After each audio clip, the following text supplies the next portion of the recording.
गए थे क्या? अच्छा, कहां से जीते वो? जुनूबी हिंद से, उस कॉन्स्टिट्यूंसी से जीते जहां पर 30% मुसलमान, वहां जीत गए।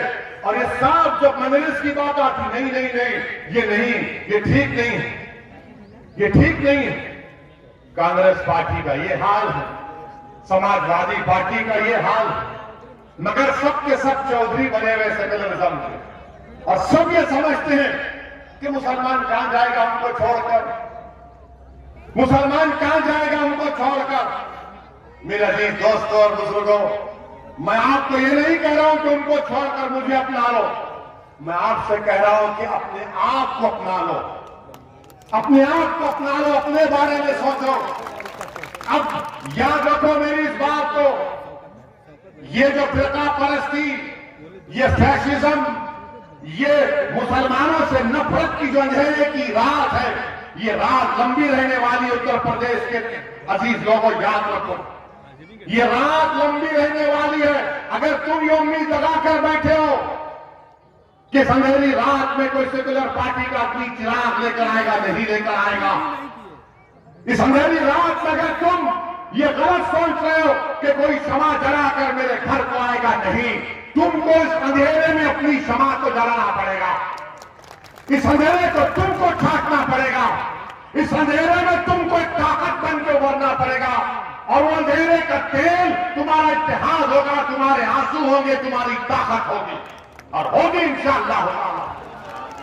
मेरे अजीज दोस्तों और बुजुर्गों, मैं अपने बुजुर्गों से अपील कर रहा हूं कि आपने अपनी जवानी को इन तमाम नाम निहाद सेकुलर पार्टियों पर कुर्बान कर दिया। मेरे उन बुजुर्गों से अदबन गुजारिश से, आप सोचो आपने क्या हासिल किया, आपने क्या हासिल किया? क्या आपके ख्वाबों को की ताबीर हुई? क्या आपकी उम्मीदों पर वो उतरे? हम सिर्फ वोट डालने वाले नहीं, हम एटीएम की मशीन नहीं है मुसलमान कि इलेक्शन आ गया और एटीएम में जाओ और डालते रहो वोट। नहीं, वोट डालो मगर अपने आप को डालो, अपनी ताकत को दिखाओ। तुम्हारी ताकत तुम कैसे दिखाओगे? आज यूएपीए का कानून के तो गाना चलाया था, यूपी को इन दो लड़कों का साथ बहुत पसंद है, यूपी की जनता ने काम को नापसंद है और बीजेपी को बना दिया। फिर 14 के चुनाव हुए, 14 का पार्लियामेंट का इलेक्शन हुआ, समाजवादी पार्टी के 5 यादव परिवार के लोग कामयाब हुए।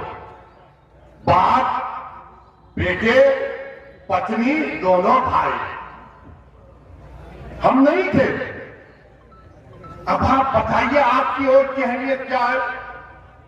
जिस दिन आप मजलिस को वोट देना शुरू कर देंगे, जिस दिन आप मजलिस के उम्मीदवारों को कामयाब करना शुरू कर देंगे, याद रखो, ये जो गुरूर और तकब्बुर के महलात जो बने हुए ना, इनकी बुनियादों को ला के रख देंगे इंशाअल्लाह ताला। ये जो जुल्म पर अपनी शख्सियत को बनाकर हमारे सामने खड़े हैं, जिन्होंने हमारे ख्वाबों को और उम्मीदों को चूर करके हमारे नौजवानों की जवानी को बर्बाद करके अपने सियासी महलों को तामीर किया है। मेरे अजीज दोस्तों और बुजुर्गों, मेरी आपसे नम्र गुजारिश है कि आप अपने ख्वाबों को पूरा करो, आप अपने ख्वाबों को पूरा करो। इसमें कोई मायूब बात नहीं है, डरने और घबराने की जरूरत नहीं है। समाजवादी पार्टी हो, कांग्रेस हो, कांग्रेस हम तो भूल ही गए, उनके नेता, ये कोई नहीं बोलता, समाजवादी के लोग नहीं बोलेंगे, वो बोलेंगे ओवैसी आ रहा है, देखना भैया तुम्हारे वोट काटने आ रहा है। ये नहीं बोलेंगे कि हिंदू वोट बीजेपी के पास चला गया, वो हमारे हिंदू भाई, उनका इख्तियार। समाजवादी पार्टी के 3 परिवार के लोग इलेक्शन हार गए, तो क्या तुमने उनकी जबान से सुना कि समाजवादी ने कहा कि हम हिंदू वोट से हार गए? कभी सुना आपने? मगर जब हम खड़े होते हैं तो इनको लगता है कि भाई ये एक दीवाना आया है हैदराबाद से, ये कुछ कर जाएगा। अगर तुम अच्छे होते तो मैं आता ही नहीं उत्तर प्रदेश। देश को। तुम अगर नाइंसाफी नहीं करते तो हम आते ही नहीं थे। हम तो हैदराबाद के उन्हीं चबूतरों पर बैठकर ईरानी चाय पीकर खुश रहते थे, मगर तुमने हमको बुलाया है, तुम्हारे जुल्म ने, तुम्हारी नाइंसाफी ने हमको बुलाया है। और इंशाअल्लाह ताला जब अल्लाह के साथ पर तवक्कल करके हमने कदम और फैसला लिया है तो अब पीछे हटने का सवाल नहीं, उत्तर प्रदेश में पूरे भारत में जाएंगे। मेरे अजीज दोस्तों और बुजुर्गों, मेरे अजीज दोस्तों और बुजुर्गों, 2019 का चुनाव, फिर 17, फिर कैसे जीता? हमारे थे क्या? हमारी रुआ के और बहुजन समाज पार्टी को वोट दिया। आपने दिया नहीं दिया? अलीगढ़ से आपने बीजेपी को वोट दिया? डरे क्यों? वोट दिया क्या? आपने समाजवादी को दिया, बीएसपी को दिया ना? हाथ उठाइए। घर को अपने ससुराल में तो ससुर साहब बैठ के पूछते, बेटा खुश अच्छे हैं? हमसे वही सवाल होता है, आप लड़ेंगे तो वोट डिवाइड हो जाएंगे, हम लड़े तो वोट डिवाइड होंगे। तो क्या हुआ था 2019? इन नारों को वोट में तब्दील करो। सिर्फ नारे लगाकर, आंख में जो आंसू लाकर पोष किए और उसके बाद सुबह उठते कि भैया कैसे अच्छे हैं आ गए। नहीं मेरे भाई, करवट लेना है आपको, एक फैसला लेना है आपको। और अलीगढ़ में आप देख रहे हैं सीवरेज लाइन का इंतजाम नहीं, पीने के पानी का साफ इंतजाम नहीं, ट्रैफिक जैम लगा रहता है। मगर अमित शाह को वो जैम की फिक्र, अलीगढ़ के ट्रैफिक जैम की फिक्र नहीं है। अलीगढ़ के ट्रैफिक जैम की फिक्र नहीं है। अब बोले फिक्र जैम है अलीगढ़ ना रहेंगे, वो जैम हम वो जैम करेंगे, हम वो जैम के बोलेंगे।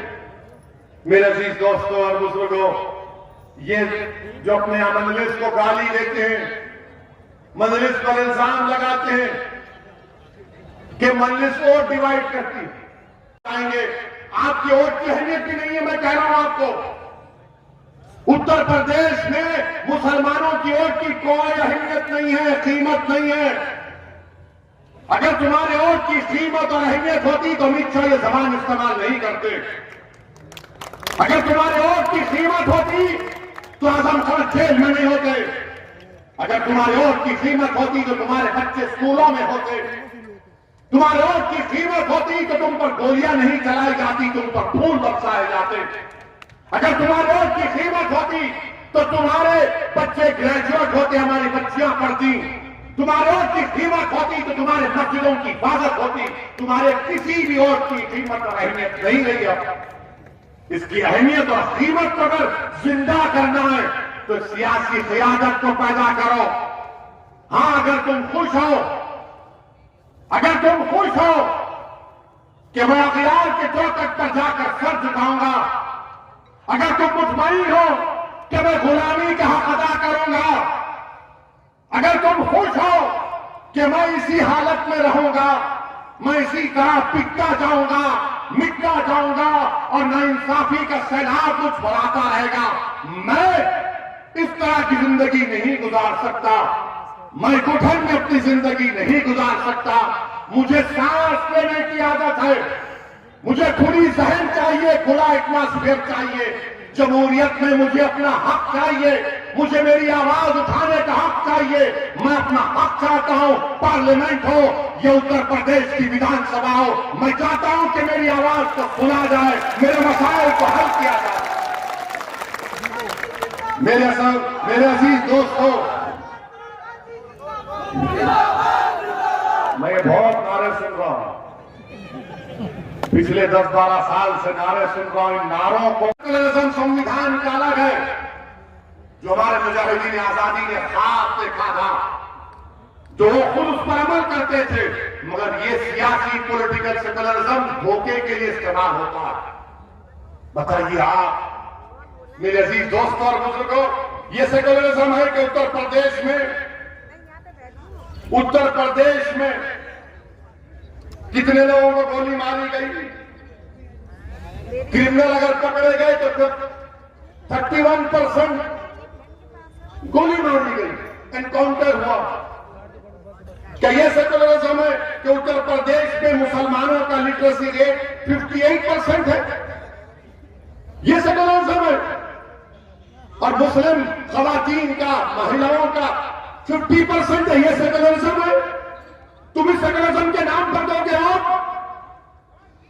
किस बुनियाद पर आप वोट देंगे, बताओ मुझे। यह सेकुलरिज्म है कि हाई स्कूल में खाली मुसलमानों के 3% बच्चे, ग्रेजुएशन में सिर्फ 2% बच्चे, ये सेकुलरिज्म के नाम पर आप वोट देंगे? किस बुनियाद पर आप वोट देंगे?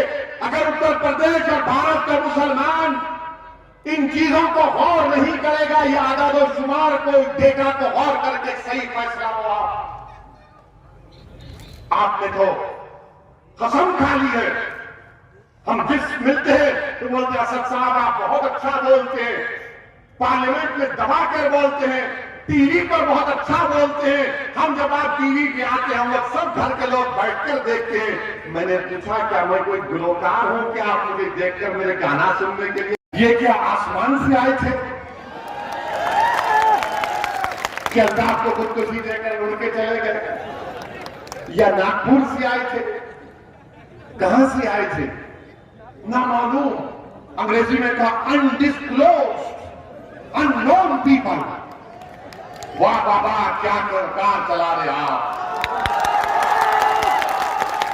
ये मजाक एक इंसान, एक बाप को अपने बेटे से महरूम कर दिया गया, और बाप से खाली पेपर पर अंगूठा ले लिया गया, लिख दिया गया कि इसका बाप तो खुश है हमसे। हाँ, जिस तरह देश की जनता योगी और मोदी से खुश है, सब खुश है। फिर सबको आप अंगूठे पे दबा दो और ले लो। मगर एक बाप ने तो अपने बेटे को खोया है ना। और याद रखो, जो लोग जुल्म करते हैं, अगर मैं भी जुल्म करता हूं तो मुझे अल्लाह कभी नहीं माफ करेगा। अल्लाह सुब्हानहू व तआला जालिम के जुल्म को कभी नहीं बर्दाश्त करता। और एक मजलूम की आंख में जब आंसू आते हैं तो अल्लाह की रहमत जोश में आ जाती है।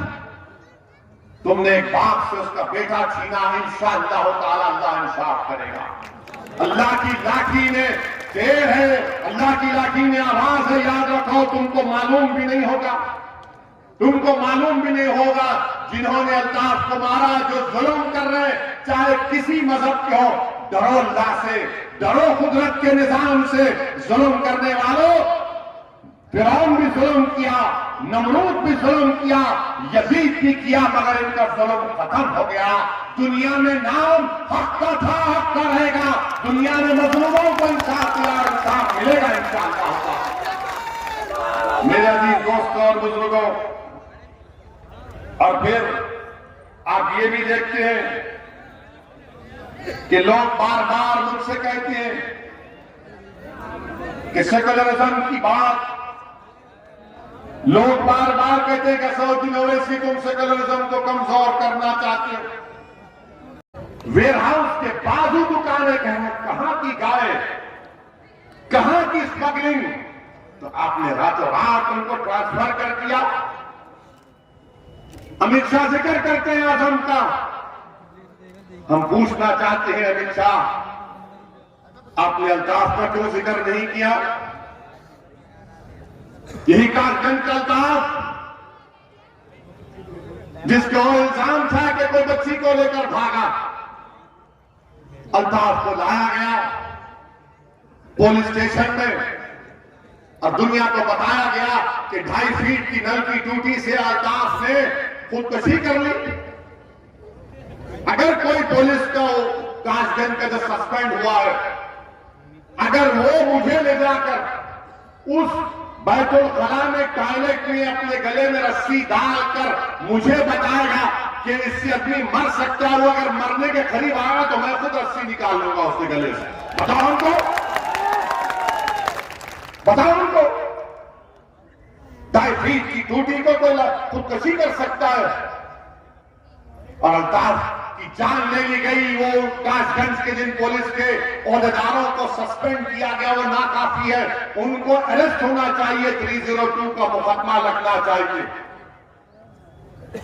302 का मुकदमा लगना चाहिए, मर्डर का चार्ज लगना चाहिए, उनको जेल को भिजाना चाहिए, मगर नहीं करेंगे क्योंकि मरने वाले का नाम अल्ताफ था। मरने वाले का नाम अल्ताफ था। अगर मरने वाले का नाम गुप्ता होता या आजाद का होता तो पुलिस भी सस्पेंड, पुलिस भी गिरफ्तार, मुख्यमंत्री पहुंच जाते उसके घर को, मगर मरने वाला मुसलमान है, इसलिए खाली सस्पेंशन पर बात या ट्रांसफर पर बात खत्म हो जाती है। मेरे अजीज दोस्तों और बुजुर्गों, तरफे तमाशा ये है कि 2:30 बजे अल्ताफ की मौत होती है और 4 बजे 1.5 घंटे के बाद कासगंज की बहादुर पुलिस योगी आदित्यनाथ की गवर्नमेंट में 2:30 बजे अल्ताफ की मौत और 4 बजे अल्ताफ के खिलाफ उल्टा एफआईआर किया जाता। और अल्ताफ की मौत कौन की? एफआईआर में क्या लिखते कि नामालूम पुलिस वालों ने, नामालूम पुलिस वालों ने अल्ताफ को मार दिया। उनका नाम भी सुना देता हूं मीडिया के लिए, क्योंकि वो अमित शाह के जैन को सुनकर आए।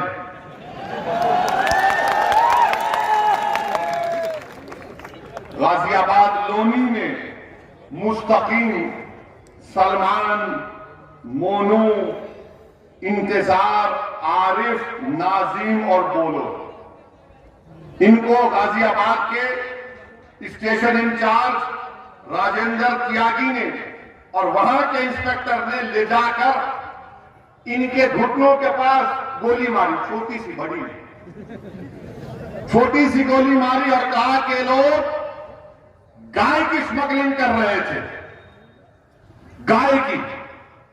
उसके बाद मीडिया के लोगों ने, मैं सलाम करता हूं उस मीडिया के जिम्मेदार को, उसने जाकर जहां पर कहा कि ये वेयर हाउस है, यहां पर ये जानवर को लाते थे, गाय को लाकर उसको काटते थे, स्मगलिंग करते थे। उसने जाकर पूछा बाजू वालों से कि क्या यहां पर जानवर आता था?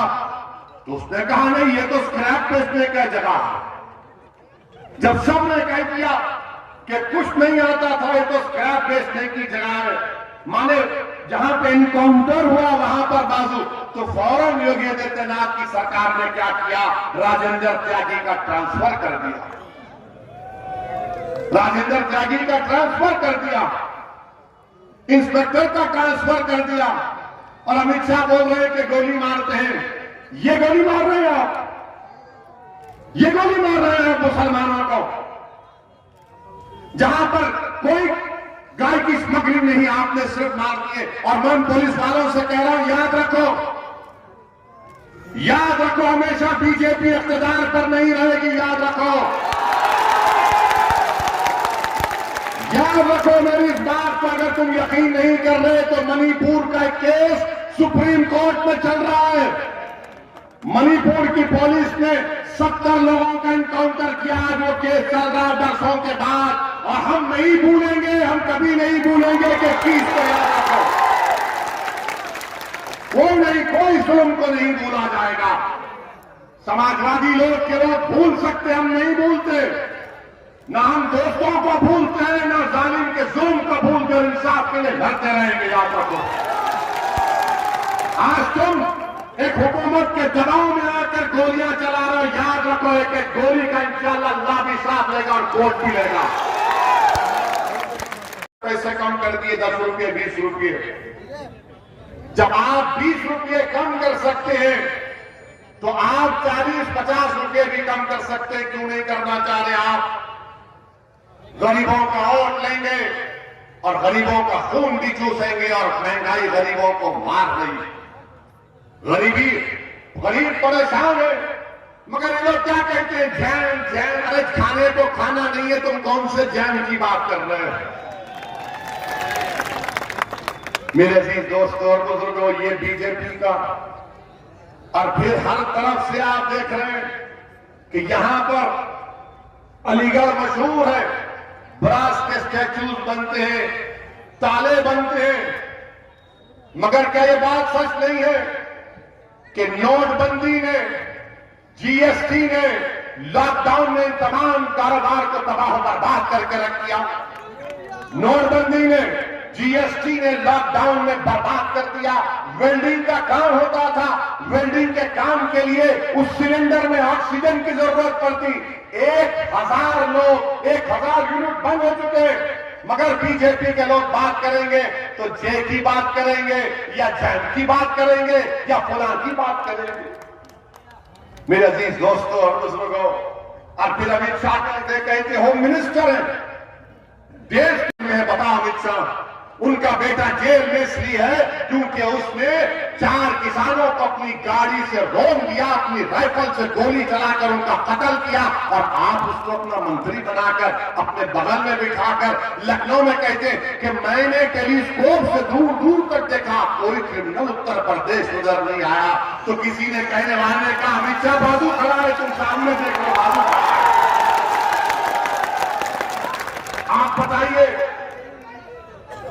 आप बताइए ये बीजेपी का मामला,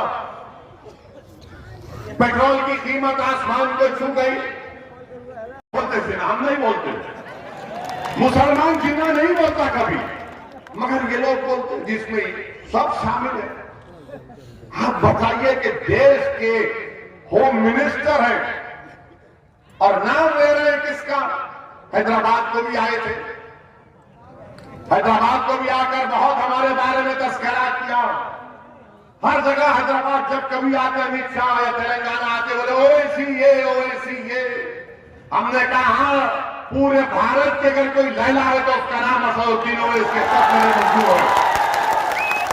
इनको सुकून नहीं मिलता ना, इनको सुनिए, इनको सुकून नहीं मिलता। नाम लेना चाहिए मुसलमान का, नाम लेना चाहिए। अरे शिवली का नाम लेना था आजमगढ़ में, हजरत शिवली का नाम लेना था आजमगढ़ में, क्यों नहीं लिए? उन्होंने भी तो बहुत काम किया ना, तारीख बनाई इस मुल्क की, मगर इनको शिवली याद नहीं आया, इनको आजम याद आ गए, इनको कैफे आजमी याद नहीं आ रहा, इनको मुख्तार याद आ गया। अच्छा ये बताइए होम मिनिस्टर साहब, आपने ये बताया कि ये मुसलमान क्रिमिनल है, जब नहीं मानते आजम को क्रिमिनल। कोर्ट ने भी कोई फैसला नहीं दिया, कोर्ट जब फैसला देगा, मगर हमको ये बता दीजिए कि आपका होम मिनिस्टर, आप ही के मिनिस्ट्री में मिश्रा साहब मिनिस्टर हैं, उनका बेटा क्या जेल में फूल बेचने के लिए गया? जेल में, पार्लियामेंट में, बल्कि संविधान में लिखा है कि इस बात को हमको तालीम दी जा रही है संविधान के जरिए कि हर भारत के रहने वाले के लिए, नागरिक के लिए जरूरी है कि वो मुजाहिदीन आजादी की इज्जत करें। डायरेक्टिव प्रिंसिपल्स में लिखा गया। बताओ तुम क्यों खामोश हो? खाली एक बयान आ गया बीजेपी से कि इस बयान से हम नहीं मानते, तो फिर हम जो बोलते हैं तो हम पर मुकदमा क्यों? हम कभी कहो कि तुम्हारी बात को नहीं मानते, मगर तुम जो चाहे मन गलत बातें अनाप शनाप बकते रहोगे। अगर हम इज़हार ख्याल करेंगे, हमारी राय तुमसे मुख्तलिफ होगी, तुमको पसंद नहीं आएगी तो जेल मेरा मुकद्दर या गोली मेरा मुकद्दर बना दिया जाता। ये कौन सा इंसाफ है? इस पर कोई बात नहीं होगी। कल हम सुन रहे थे, मीडिया के दोस्त हमसे बात किए कि देश के वजीर दाखिला अमित शाह ने अपने आजमगढ़ की तकरीर में जैम का जिक्र किया। हमसे पूछा गया जैम, हमने कहा हम तो टोस्ट पर जैम लगा के खा लेते, तो कौन से जैम की बात कर रहे हैं? हर बात में आजम खान। अरे क्या अमित शाह साहब, बगैर मुसलमान का नाम लिए रात में नींद नहीं आती क्या आपको? आपके पेट में इतना दर्द क्यों होता मुसलमान के नाम से? आप तो भारत के होम मिनिस्टर है ना, कि जैम ने लगा दिया, आजम को ला लिया, मुख्तार को ला लिया। जिना के बारे में हमको क्या बोलना है? हमको ताल्लुक ही नहीं। आजादी 2014 में मिली, 2014 में मिली। मैंने खालियां मारने के लिए नहीं, सोच के बता रहा हूं। देख रहा, अगर वो बात मुसलमान कहता तो अब तक उस पर यूएपीए लग जाता। अगर वो बात मुसलमान कहता तो यूएपीए लग जाता, उसको जेल में डालने से पहले पुलिस स्टेशन में ले जाकर उसके घुटने के बाजू हजरत पुलिस एक छोटी सी गोली मारती उसकी और बोलते तूने गद्दारी की। मगर वो रानी है, आप महाराजा हैं, कोई कुछ नहीं करता। वो क्वीन है और आप कोई किंग है, आप कुछ नहीं करते। क्यों नहीं करते? अगर हमारे मुंह से अगर गलती से भी निकल जाता, किसी ने इंडिया पाकिस्तान के मैच में कुछ लिख दिया गलती से, तो बाबा ने कहा गद्दारी का इल्जाम लगा के जेल में भिजा दिया जाएगा। बोलो बाबा। मैं उत्तर प्रदेश के मुख्यमंत्री से पूछ रहा हूं, मैं देश के प्रधानमंत्री नरेंद्र मोदी से पूछ रहा हूं, क्या देश 47 में आजाद हुआ या 2014 में आजाद हुआ? बताओ। और अगर ये गलत है तो क्या देश के प्रधानमंत्री और उत्तर प्रदेश के मुख्यमंत्री गद्दारी का इल्जाम लगाएंगे सेडेशन का? क्या सेडेशन सिर्फ मुसलमानों के लिए? क्या सेडेशन सिर्फ नौजवान तालिब इल्म और तुलबा के लिए? क्या सेडेशन किसके लिए फिर? और फिर इससे बढ़कर बात यह कि यह संविधान के खिलाफ है। कैसे खिलाफ है? भारत के संविधान में एक फंडामेंटल राइट्स है, हुकूक है और एक ड्यूटीज है। सच वालों के बाद सच नहीं है कि गोलवालकर ने नहीं कहा था कि हमारा जो तिरंगा है वो 3 रंग का वशुभ है। क्या नहीं कहा था अपनी ऑर्गेनाइजर मैगजीन में? क्या आरएसएस ने नहीं कहा था कि अंबेडकर के बना हुए संविधान को हम नहीं मानते, मनुस्मृति को मानते हैं? ये डॉक्यूमेंटेशन है। क्या गोलवालकर की किताब वी द पीपल डिफाइंड में नहीं लिखा गया कि मुसलमानों पर, ईसाइयों पर, कम्युनिस्टों पर भरोसा नहीं किया जा सकता? आज हिंदुत्व की बात कर रहे, हिंदुत्व का डेफिनेशन कहां से आया बताओ? 1980 तक कोई एक आरएसएस का लीडर का एक बयान बता दो जहां पे लफ्ज हिंदुत्व इस्तेमाल हुआ। श्यामा प्रसाद मुखर्जी से दीनदयाल उपाध्याय से लेकर 1980 के जमाने में सावरकर की हिंदुत्व की लिखी हुई किताब को लेकर हिंदुत्व की बात रखी गई। हिंदुत्व के माने क्या है जो सावरकर ने लिखे? सावरकर ने अपनी किताब में लिखा कि हिंदुत्व के माने है कि वो शख्स, और मुसलमानों के बारे में सावरकर ने क्या कहा कि मुसलमान भारत को मदरलैंड और होलीलैंड नहीं मानते, इसीलिए ये इनका मुल्क नहीं है। ये हिंदुत्व के माने सावरकर ने अपनी किताब में लिखे। उनसे कहते हैं कि आप क्यों लड़ना चाहते बीजेपी से, क्यों खामखा उनसे लड़ना चाहते हैं? आइए बैठकर बात कर लेंगे और इनको और डालता हूं। ये मजलिस इत्तेहादुल मुस्लिमीन का पैगाम और नस्बुल ऐन रहा है। मेरे अजीज दोस्तों और बुजुर्गों, इस सियासी पैगाम को आपको समझना है। मजलिस के मुखालिफिन करती है कि मुसलमानों की लीडरशिप को बनाएंगे तो तमाम पार्टीज मुत्तहिद हो जाती है, चाहे बीजेपी हो, समाजवादी हो, बीएसपी हो, कांग्रेस हो, और फिर हमारे ही सफों में ऐसे डरपोक लोग जो छुप कर बैठे हैं, जो अपना ईमान का सौदा कर चुके, जो बेजमीन हो चुके हैं, वो कहते हैं कि नहीं, ओवैसी जो बात कर रहा है वो टेंशन की बात कर रहा है। अरे मैं तुमसे पूछना चाह रहा हूं, मैं जमहूरियत को मजबूत करने की बात कर रहा हूं, मैं अपने वोट की कीमत और अहमियत को वसूल करने की बात कर रहा हूं, मैं ईमान को बेचने की नहीं। मैं 75 साल इंतजार किया। आपने 75 साल में कई ऐसे असेंबली और पार्लियामेंट के इलेक्शन में आपने अपने वोट का इस्तेमाल किया। कभी आपको